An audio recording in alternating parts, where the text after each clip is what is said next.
In poker, you can choose if you want to fold your hand or not. In life, we can't control the hands that we're dealt, but we can control how we play that hand. It's an element of timing. Timing is everything, as we say. And so, it can be synonymous with football game. The first play of the game, the first down of the game, you don't see the quarterback throwing a Hail Mary. When do we see a Hail Mary? It's when the back's against the wall and we're against the clock. And I think for a lot of us, like myself, as we get through my story, you've shared your story, you're going to be on my podcast as well. It could be something as simple as, hey, a kid was born in Compton. Oh, that's a 7-2 hand. Hey, Masters, I'm going to get you right back to the show. I want to connect with you, and I'm going to share 2 links. The first one is davidhill.link. Just go to there on any browser, and you'll get access to my link tree, and it'll show you all the different ways that we can connect, from Clubhouse to Instagram to you have my phone number to you can watch some of my YouTube videos. So everything's right there, davidhill.link. Or if you're a real estate agent and you want to get involved in our community, our membership site, we've got over 35 lessons right now and growing every week. Just go to davidhill.club. You can get some details on joining our community. Man, the community is growing fast. So, hey, I look forward to connecting with you really soon, and I hope you appreciate and enjoy the rest of the show. Hey, what's up, Masters? We are with Mr. Mark Smith again for round number 2. What's going on, brother? I'm doing fantastic, man. How are you? Life's good, man. The first time we did this, I went like a knucklehead and forgot to press the record button. So you know what it is? I just wanted to hang out with you again. That's what it was. You know what? I knew you weren't recording. I just didn't want to tell you because I wanted to get this round too. Well, you know what? The challenge is that first one was so friggin' good. I don't remember it. And so we're gonna have to figure that out to create an episode that was as good as that. So no problem. And we will. All right. So real quick, you're the 7-2 mindset investor, master of choice. You've dedicated thousands of hours in mastering and understanding the how and why people make choices, especially when dealt a bad hand in life. Mark equips people to make the right choices, leading to the right path. He's committed to invest. This is what just really caught my attention when we were on the show with Tim's story. You've invested $1 million into mindset with the purpose of giving, or you committed to invest $1 million into mindset with the purpose of giving back. And you've already invested over $225,000. So that's just amazing. And your goal is to help entrepreneurs break sales and mindset barriers. So with that said, man, thanks again for joining us today. Pleasure, man. Good to be here. Yeah, man. So let's, I don't know if we're going to be able to pick up where we left off because I don't remember where we left off, but it was an awesome interview. And we'll start off, tell us 7-2 mindset investor. What is that? Yeah, sure. So 7-2, where the 7-2 stems from is really came about with more of a metaphor or symbolic effect, or you can call myself signaling. I'm not no professional poker player. I like to just some fellowship, hang out with the guys, ladies, doesn't matter, and just play some poker. And, the 7-2, so someone that has never played poker before, maybe you have played poker, the 7 and 2 cards. So you get a 7 card, you get a 2 card, and those, mathematically speaking, are the worst possible hand in poker. Yet on the other hand, if someone has an ace king, one would think that's a great hand. Now you don't have to be an expert card player, but any hand in poker, any hand in cards, you get an ace king. That's usually a good hand. But I think what a lot of people don't see is the fact that although mathematically you want to fold that hand because it's a bad hand, but statistically speaking, you still have a 37% chance of winning on that hand. Yet someone that has an ace king has a 65% chance of winning on that hand. And why that 7-2 is so important is because a lot of people will fold that hand without that level of patience. What's that next card that's going to fall in their life? It could be another 7. Now you have a pair and the other person is now losing, or the other person, or whatever the circumstance is. And so for me, I look at that decision to either fold or play your hand is not a circumstance that's going to define you, but how you choose to play that hand. As Dr. Viktor Frankl says in Man's Search for Meaning. And taking that, I put that in life, which is in poker, you can choose if you want to fold your hand or not. In life, we can't control the hands that were dealt, but we can control how we play that hand. And that's where it came from. So the 7-2 for me is very, very symbolic, and just really the journey I've been through in life, which I'm sure we'll get into, of why I wanted to create this movement called the 7-2 hand. As Rachel Delato said yesterday, I was 7-2'd. And that's really what I want to tell people is 7-2'd. And what did you do with that hand? Yeah, man. So I know it's funny. It's coming back to me now. A friend of mine, we used to play poker, just games in my basement for years. And it was this kid, Pete, always played 7-2. Like he knew, everybody knows it's the worst hand, but he always played it. Yeah. And he didn't win as much. Like at least he would play it pre-flop, right? Right. He didn't win as much. I don't think he won a lot with it, but it definitely kept everybody on their toes. Sure. Right? Yeah, for sure. So so the reality, statistically speaking, Mark, if someone's playing 7-2, they're gonna lose most times. Yeah. And it's so explain how this is different than that. Absolutely. This is not going to be an advice for someone that's going to go on World Poker Stars, or someone that's going to decide to play a 7-2 in the stock market. It's an element of timing. Timing is everything, as we say. And so, is synonymous with a football game. The first play of the game, the first down of the game, you don't see the quarterback throwing a Hail Mary. When do we see a Hail Mary? It's when the back's against the wall and we're against the clock. And I think for a lot of us, like myself, as we get through my story, you've shared your story, you're going to be on my podcast as well. It could be something as simple as, hey, a kid was born in Compton. Oh, that's a 7-2 hand. I mean, we have a walking case study of Tim's story to see what he's done coming out of Compton, and he had a passing of his father at a young age in Compton, which again, the stack was against him. So that's why I tell people it's more of a metaphor, and it's really when your back's against the wall, you can fold, but what are you giving up to fold? And that was the stance that hit my life. I hit rock bottom. I had no choice but to play that hand. And it changed the trajectory of my life.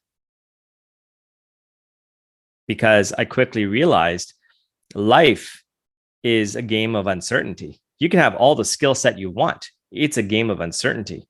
And you know what? As entrepreneurs, we make our own luck. Yeah. So so you are also a serial entrepreneur, a mentor, a motivational speaker, author, and a high ticket sales expert with over 25 years of experience with 100 million in high ticket sales. So also YouTuber, content creator, and you have a podcast, 7-2 Mindset Investor. So definitely, I want to throw that out there. Why? So you're investing $1 million into your mindset. Talk to us. Why is that important, and what does that even mean? Sure.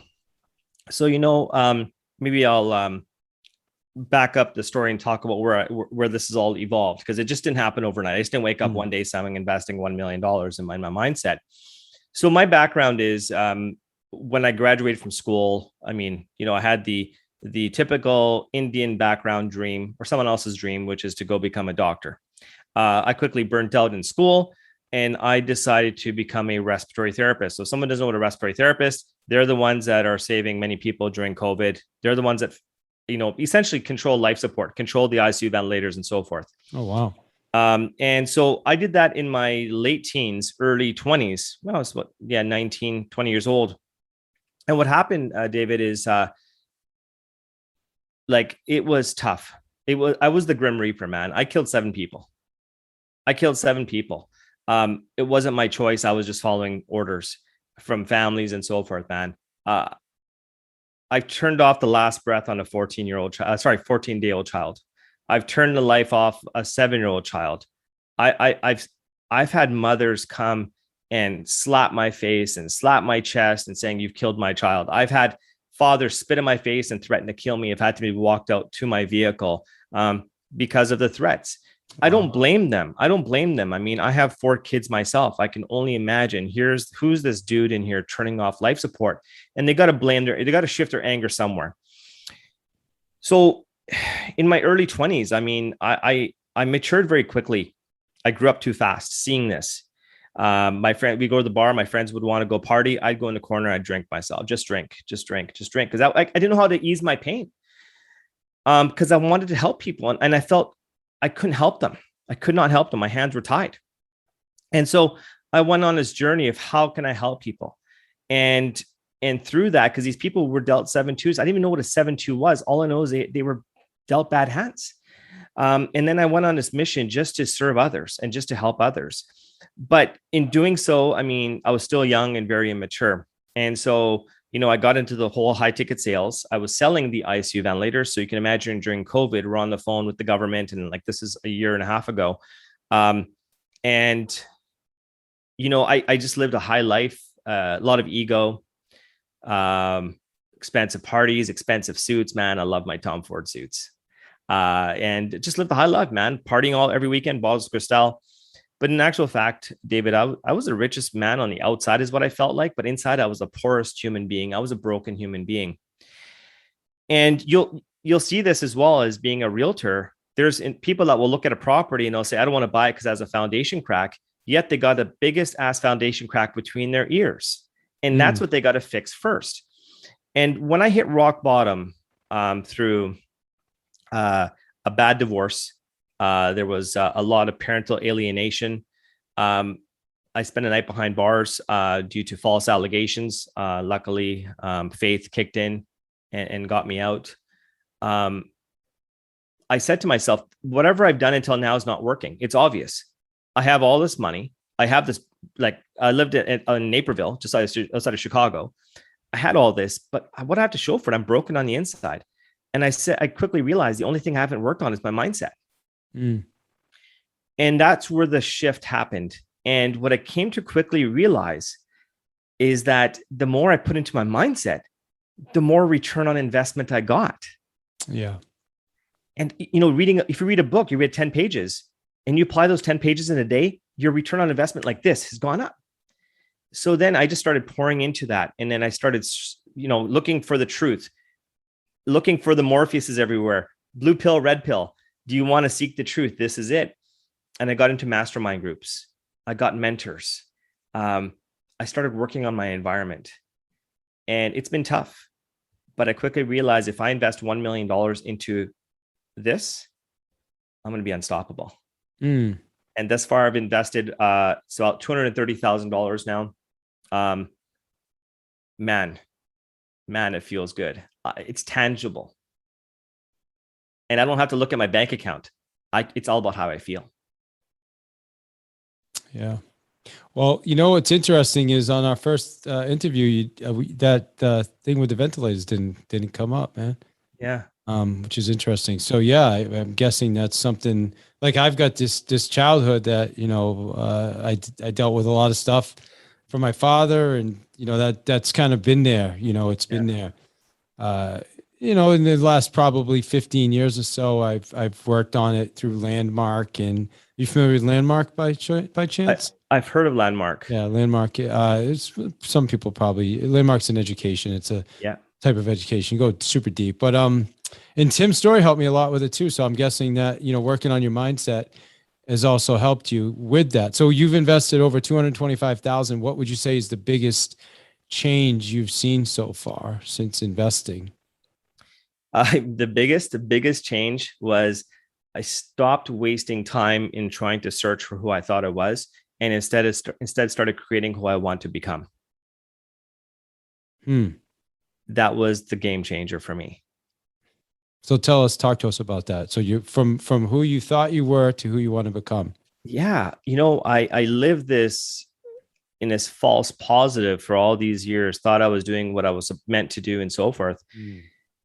I was living without purpose, man. It was like I was riding a bicycle and just riding that bike. And it wasn't until, someone like Tim puts that light bulb on there, looking at the amount of energy, and the light's not even flickering. And it's not until you start, it was like the science experiment I did when I was in elementary school. You put that light bulb on a bike and you're pedaling hard and the light starts lighting up. And as soon as you take the foot off the pedal, it starts backing off. So that was the biggest thing is that. And number two is finding allies, finding accountability partners that are going to call out your BS. Yeah. and that's what it comes down to. I think there's a lot of friends out there. I mean, here I'm on this journey I talking to you about before. I threw myself on Instagram saying, hey, like I let go of my body. Like I said, I had everything set up before, man. I was measuring my metabolic rate. I was dialed in my macronutrients. I had a 6% body fat. I was on fire. And when I hit rock bottom, I gained like 50 pounds. I let go. Why? Because my mindset was in check. But I had to go through this journey to work on my mindset for the last 19 months. Now my body's ready, saying, let's go. Let's go. We have to do this because the vehicle can't keep up with the mind. And now having accountability partners is, hey, I want to lose this weight. A friend's going to say, hey, you worked out all week. Saturday, let's go for beer and wings. Come on. You worked out so hard. It's okay. And Ella is going to say, what the hell are you thinking?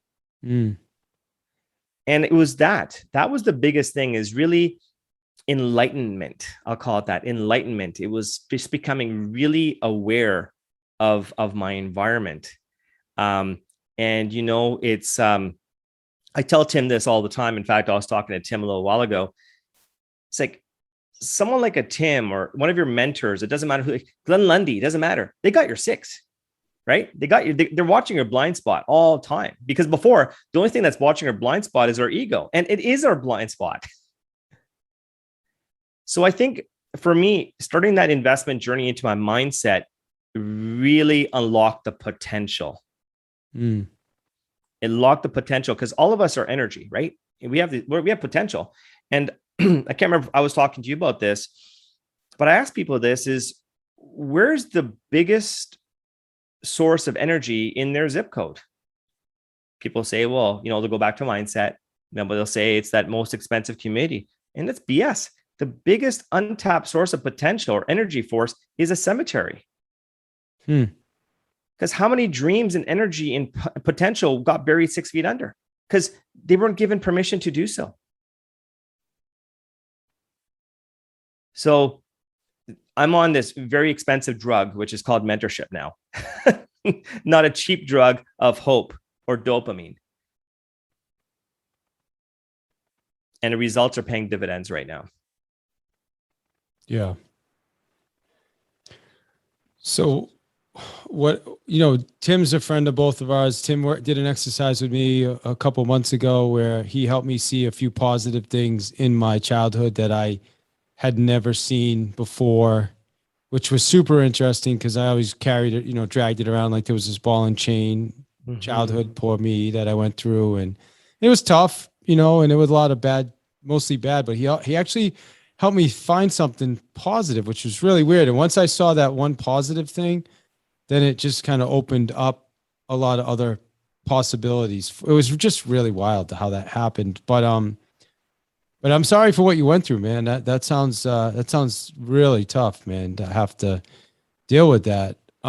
Does that sometimes come back? And if it does, how do you deal with that?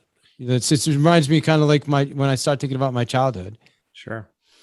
You know, it's a journey. And I think what the issue is a lot of us are ill-equipped on how to deal with these traumatic events. And because of that, and going back to when I was my, you know, late teens, when I was working like this, and I just made a commitment that I need to find a way to help people. And then, you know, I went on my journey. It's probably because I was immature in my environment and my, you know, a lot of other stuff that was going on. But it wasn't until I hit rock bottom again, and I should say again, it sounds horrible, but when I hit that lowest point in my life, and I just said, I need to help people. I need to help people. I need to serve others. But the only way I can be selfless is becoming selfish. And that selfishness stems from protecting the house, protecting my mind. You know, back in the good old days, you go dating, you want to break up with someone. The famous saying was, it's not you, it's me. I take pride in telling people, actually, it is you, right? It's not me, it's you, because I'm on this mission, and I love you to death. But you know what? This is toxic for how I'm trying to nurture. And of course, I'm not going to call them toxic. Sure. But, you know, I think what's fascinating, David, is, and I use another analogy, is like, like let's just say you're in New York City, right? Like last week, Breakfast of Champions, and if you drove out there, you're driving your car and you got your GPS going, and the GPS is telling you to turn right. And you're like, hell no, look at all the traffic. I'm just going to go straight. What ends up happening? We end up getting there late. We're anxious and we're pissed. Our mentor can serve as our GPS. Yes, there's traffic, but it's going to be okay. Follow the path. Yeah. And I find by me investing in my mindset and getting into smaller rooms and taking pride that I'm the dumbest person in the room has allowed me to compress time. Yeah. I also, based on what you just said too, I feel like sometimes people are so committed to the path that even the GPS, although the GPS is saying, hey, take a left, they're so committed to it that they're just going to go down that wrong path. And it's kind of like, go back to the 7-2 metaphor, right? I should fold. I'm waiting for I'm beyond the turn, right? And it's like time to fold. Yep. But yet I don't, because so at some point you got to know when to say, okay, I need to change direction, right? Absolutely. And sometimes we can't see it ourselves. So we need someone who's going to point it out to us. Like in your case, I mean, you talk very openly about, the relationship you had with your father, the alcohol, all that stuff. I mean, if someone didn't know you and someone just heard that, poor child, bad hand, poor child, bad hand. On top of that, he's African-American. Oh, bad hand. But you played that mofo and look where you are today. That's the comeback stories I love. That's the underdog stories. And those underdog stories are the result of other people's realities. Yeah. Masters, I'm going to get you right back to the show. I'm hoping you're on social media. And if you are, you need to experience Clubhouse. It's a new hot app. And I'll tell you a lot of great things that happen in there, including Path to Mastery, having a club. That said, if you want to follow us in Clubhouse and join our club, just go to davidhill.club. That's all you need to do in a browser, davidhill.club. It'll bring you so you can get registered, follow the club, and we're going to do the exact same things we do here, but we're doing it in a club where you can be involved in the conversation, ask questions, give dialogue, give feedback. Whatever works for you. How cool would that be? So again, if you're interested, go to davidhill.club. You need to be in Clubhouse. I'll tell you, davidhill.club. And don't forget, if you're on Instagram, Path to Mastery _DH, please drop me a message, follow me, say hello. Love to connect with you on Instagram. So again, Path to Mastery _DH and davidhill.club for Clubhouse. We'll see you soon. Enjoy the rest of the show. So let me ask you this. All the people listening to this right now, let's just say somebody is dealing with something. Maybe it's just like we have a lot of salespeople that listen to this podcast. Somebody's in a sales, so like they're in a slump right now, or they're dealing with some challenges. What are you going to say to those people? Yeah. Like right now, the market, it's in real estate right now. If you're a buyer's agent, it's tough. Inventory is the lowest it's ever been. If you don't have inventory, if you're not working the listing side, it's a brutal business. But yet a lot of people are still they still refuse to switch gears and maybe go after some listings. That's another whole podcast to talk about. But what are you going to say to those guys that are kind of struggling right now?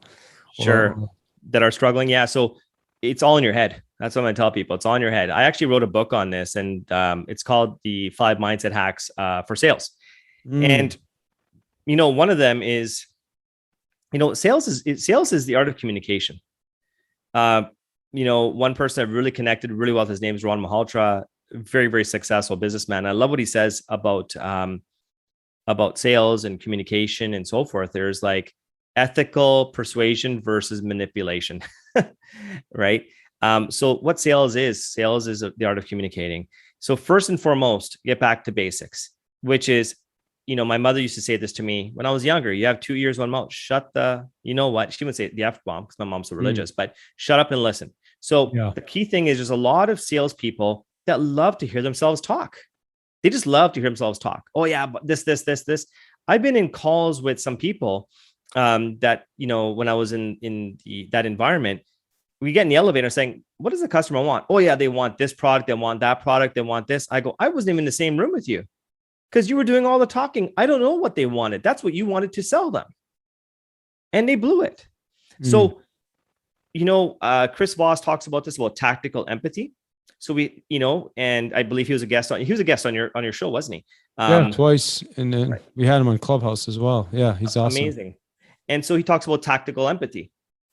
So and the number one thing for that is to shut up and listen. So that's the first thing I tell salespeople is just get back to that, get back to basics. Because what is sales? Sales is a relationship business. Sales is a relationship business. People won't remember what you told them. They'll remember how you made them feel. The next thing I tell people is just with that, like I remember, with that being indispensable in so many areas. So let's just say someone wants to buy a product or what have you, and maybe they're just not ready yet. Don't just dismiss them. Like keep that connection going. Like it's like in our business, we actually have an investor relation department that even when the market's cold, we're still taking care of our investment, our investor. They're the ones that drive the business. Customers drive the business, not the product.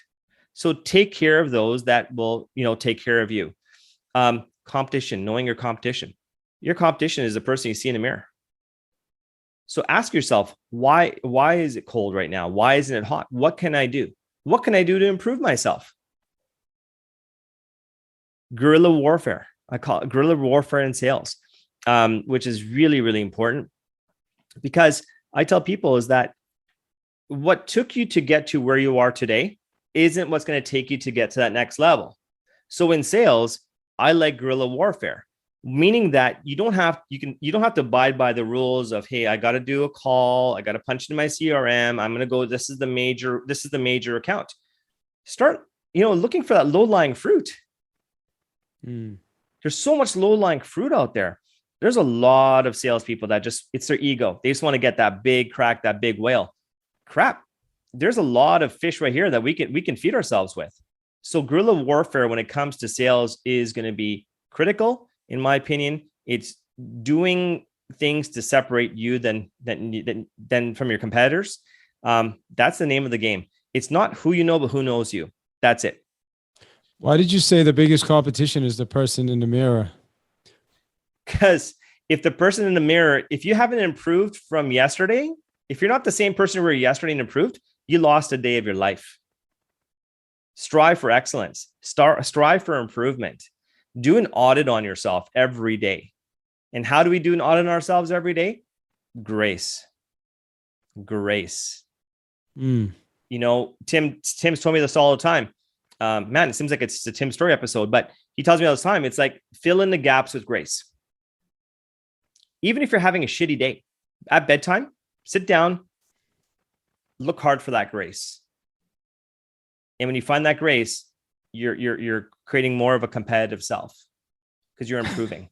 Yeah. I don't mean to laugh. As when we jumped on before, like I just got all this craziness going on, and somebody I do business with overbilled me like $1,500. And so I went on to my Amex because they were supposed to refund the money. And then I was there, I saw somebody billed me for $700 that for something that I thought was $400. And then I saw an ad thing from Google AdWords for, I'm just like, what? It was just insane. And then I'm like getting in my head, like, is this for real? Sure. And then I've got this seller texting me about her house that the person who put it on, they forgot to put the garages on. It's just, and I'm just like, you know what? And then I'm like, holy, I got Mark coming up here. This all started happening at like 2:45. Wow. I'm like, I got to pause. So I literally just went over, shut everything down, and I meditate for 10 minutes. Mm-hmm. Got done with the meditation, grabbed your text, and here I am, man, and I'll deal with all that other craziness later. But I think sometimes that's, at least for me, that's what I got to do. I just got to check out for a minute, man. It makes sense. Absolutely. We need a reset, and we got to take care of ourselves. It's business Darwinism. It's not how much money you have. It's not how much power you have. It's how quickly you can pivot and adapt to that situation is what happens to it. And what you just experienced, like literally half an hour ago, there's probably about 5 billion people in this world that would pray for those problems, Yeah. So it's about perspective as well. No doubt. Yeah, those were different problems when I was a kid. My problems were a lot different, that's for sure. So, amen. You're right. And the reality is it'll all get worked out one way or another. And but the critical thing is how to get my head together and be right and be clear for this. And I think that's a mistake a lot of us make, salespeople, and you tell me if this is accurate, is they show up with all that other baggage. Absolutely. Right. And it's because they haven't done the work. They haven't gone through the deep work. They're just doing it. Ultimately, they're living without purpose is what it comes down to. It's simply a job for them. It's simply about hitting their targets. And, Bob Berg, who definitely, if he hasn't been on your podcast, I'm going to connect you guys. Go getter, go giver. Go giver. Yeah. Yeah, no, he hasn't. I'd love to. I'm going to connect you guys because he's a personal friend. And he made me realize, like, as a salesperson, you give someone a quota. You got to sell X amount of dollars a year in product or whatever. That level is a level of anxiety. He says, change the story. Say, I have to serve that many people in a year. And as soon as you change that and you go from getting to giving, man, that's where the game changes for a sales guy. Just like that. Boom. And you blow through your quotas. And for a lot of people, they're living without purpose. They don't understand what a purpose is. A lot of them may think it's just too woo-woo until they get played that bad hand and their back's against the wall and are like, what do I do?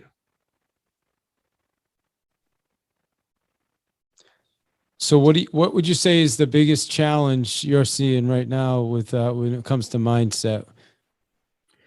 The biggest challenge I see is people's mindset.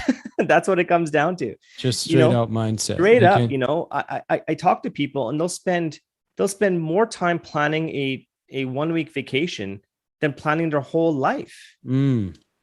And Tim Ferriss says this best in a 4-hour work week is the thing that we avoid, the thing that we tend to avoid the most is the thing that we need to be focused on the most. And there's an element of eustress and distress. And it's leaning into the pain of the eustress. And that's number one. Or number two. The other thing as well is, when I ask most people, what is their definition of happiness? It's usually going to be the same, answers. Oh, my kids, their health, my health, a nice house, no debt, good faith or whatever. And the studies that are out there saying that's a bunch of horse crap. It's actually 15% of that. Most people, they correspond their happiness to how they are perceived by others, how they compare themselves to others. And that's where the mindset shift has to happen. There's only one person you have to compare yourself with, and that's the person in the mirror. One of my favorite Oscar speeches was by Matthew McConaughey. And if you haven't heard his book, Green Lights, the Audible, it's all he's reading out loud. Oh man. Good, huh? Powerful. And when he won the Academy Award, he said, who his idol was. And he says, who's my idol? My idol is me 10 years from now. Oh yeah. I remember that. That was awesome. Right. So asking the sales guys, like, who's your idol? Like asking them, like, and the other thing as well, I think I feel though, is that as salespeople and being in a relationship business, we know you can never push something on someone because that's just going to create friction. I can't go and tell someone they have an alcohol problem because they're going to get defensive. So all I can do is lead them to expose the problem and then provide the solution to them. Yeah. And then that's when the undertaking occurs. And, sadly, there's a lot of people that would rather put a 68-inch TV on their credit card and pay interest on it than taking that same amount of money and getting a mentor or getting into a room or focused on public speaking or just sharpening their axe. Yeah. And, so. All right, man. Well, listen, I appreciate you. How do tell our listeners how to best way to get in touch with you? If you have a book, right? Can I get access to your book, your products? Absolutely. So easiest way to get a hold of me is usually Instagram. It's at 72 Mindset Investor. On YouTube, 72 Mindset Investor. My podcast is called the 72 Mindset Investor, The Hero's Journey. Hit me up. I'll send you a free copy of my book.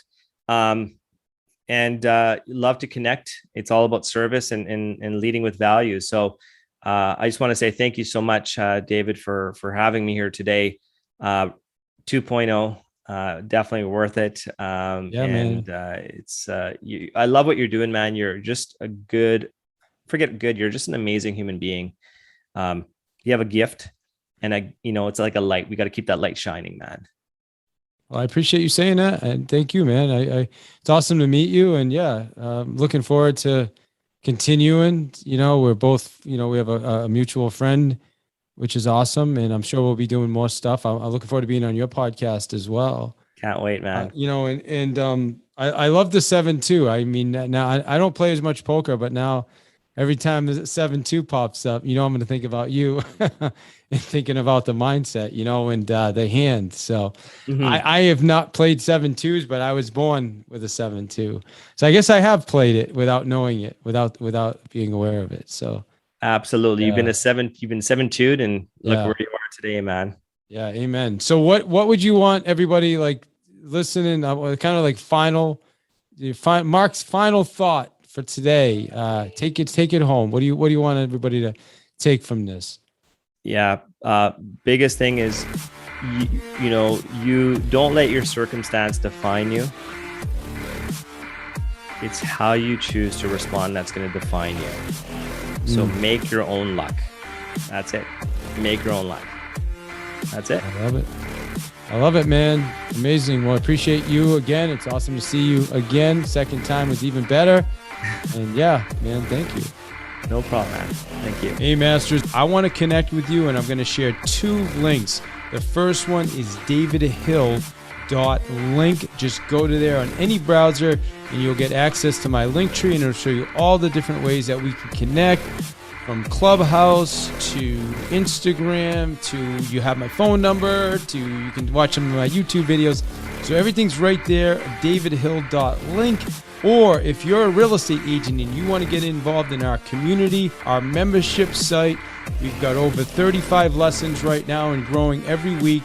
Just go to davidhill.club. You can get some details on joining our community. Man, the community is growing fast. So, hey, I look forward to connecting with you really soon, and I hope you appreciate and enjoy the rest of the show.